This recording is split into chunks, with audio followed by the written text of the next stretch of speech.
Hello everyone, আসসালামু আলাইকুম। Welcome back to my channel.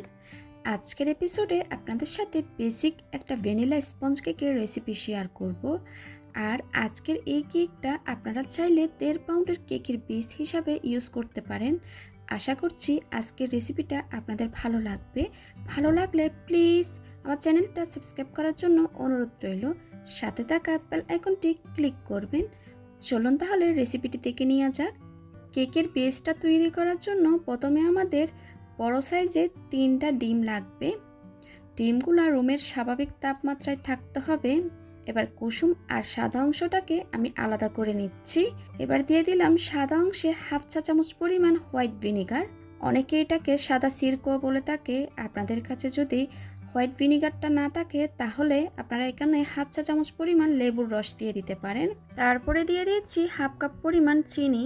চিনিটাকে আমি একবারে না দিয়ে 2 থেকে 3 বার দিব। তারপরে একটা ইলেকট্রিক বিটারের সাহায্যে মিডিয়াম স্পিডে বিট করে নিব। আর মিডিয়াম স্পিডটা থাকবে শুরু থেকে শেষ পর্যন্ত। আপনারা যদি হাই স্পিডে বিট করেন তাহলে ডিমের ফোমটা তাড়াতাড়ি হয়ে যাবে আর চিনিটা দানা দানা থেকে যাবে। এই জন্য কিন্তু মিডিয়াম স্পিডে বিট করে নিতে হবে। আমি একটু করে চিনি দিচ্ছি, আবারও বিট করে নিচ্ছি 2 থেকে 3 মিনিট। এভাবে করে আমি বিট করে নিব। আমি কিন্তু ভিডিওতে খুব ডিটেলস আকারে শেয়ার করি। আপনারা যদি কিছু বুঝতে না পারেন তাহলে আপনারা কমেন্ট সেকশনে গিয়ে কমেন্ট করতে পারেন। আর যারা আমার চ্যানেলে নতুন এসেছেন প্লিজ সাবস্ক্রাইব করার জন্য অনুরোধ রইল।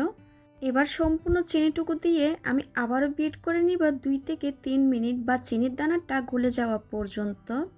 আপনারা কিন্তু চিনিটা এভাবে 2 থেকে 3 বার করে দিবেন। আর এই পর্যায়ে আমি ওভেনটা 160 ডিগ্রিতে প্রিহিট করে নিচ্ছি 10 মিনিটের জন্য। খুব ভালো মতো চিনিটা গলে যাওয়ার পর বিটারটা সরিয়ে এবার দিয়ে দিলাম কুসুম। আরও দিয়ে দিচ্ছি 2 টেবিল চামচ পরিমাণ রান্নার রেগুলার তেল, 1 চা চামচ পরিমাণ ভ্যানিলা এসেন্স দিয়ে দিচ্ছি। আবারও বিট করে নিব সব কিছু একত্রে ভালোভাবে মিশে যাওয়া পর্যন্ত। এটা কিন্তু ওভার বিট করা যাবে না। আমি 10 থেকে 15 সেকেন্ড বিট করে বিটারটা সরিয়ে নিব। বিট করা হয়ে গেছে। এবার শুকনো উপকরণগুলো দিয়ে দিব। তার জন্য একটা ছাঁকনি নিয়ে নিলাম। ছাঁকনিতে দিয়ে দিয়েছি 1/2 কাপ পরিমাণ ময়দা। আরও দিয়ে দিলাম 2 টেবিল চামচ পরিমাণ ময়দা। এবার দিয়ে দিচ্ছি 1.5 টেবিল চামচ পরিমাণ কর্নফ্লাওয়ার। অবশ্যই কিন্তু কর্নফ্লাওয়ারটা দেওয়ার চেষ্টা করবেন। 1 টেবিল চামচ পরিমাণ গুঁড়ো দুধ দিয়ে দিলাম। 1 চা চামচ পরিমাণ বেকিং পাউডার দিয়ে দিয়েছি। 1/4 টিস্পুন পরিমাণ লবণ দিয়ে দিলাম। আপনারা কেকের বেস তৈরি করার সময় অবশ্যই কিন্তু প্যাকেটের ময়দাটা ব্যবহার করার চেষ্টা করবেন।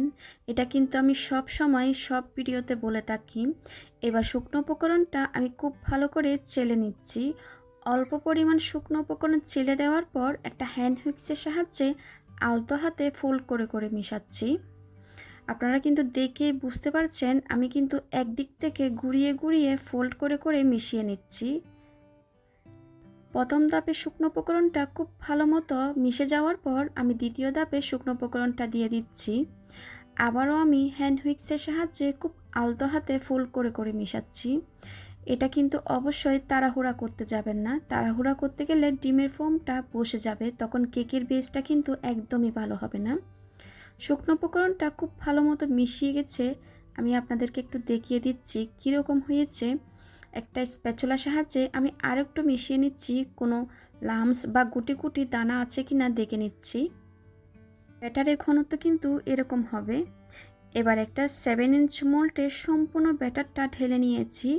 আমি একটু ট্যাপ করে ওভেনে দিয়ে দিব 25 থেকে 30 মিনিটের জন্য। আপনারা চাইলে এভাবে চুলায়ও বেক করে নিতে পারেন। আমার চ্যানেলে কিন্তু অনেকগুলো কেকের রেসিপি আছে চুলায় কিভাবে কেক তৈরি করবেন, চাইলে সেখান থেকেও দেখে নিতে পারেন। কেকটা হয়ে গেছে, আমি ওভেন থেকে বের করে আপনাদেরকে দেখিয়ে দিচ্ছি কীরকম হয়েছে। কেকটা এখনও গরম আছে। ঠান্ডা হয়ে যাওয়ার পর আমি 2টা ভাগে স্লাইস করে নিয়েছি। আপনারা চাইলে 3টা করতে পারেন। আমি একটু হাতে নিয়ে দেখিয়ে দিচ্ছি কেকটা কতটা সফট হয়েছে। দেখুন, আপনারা দেখিয়ে কিন্তু বুঝতে পারছেন কতটা সফট হয়েছে। আশা করি আমার আজকের রেসিপিটা আপনাদের ভালো লেগেছে। ভালো লাগলে প্লিজ একটা লাইক দিবেন। আজকের মতো বিদায় নিচ্ছি। সবাই খুব ভালো থাকবেন। সবাই সবার জন্য দোয়া করবেন। আল্লাহ হাফেজ।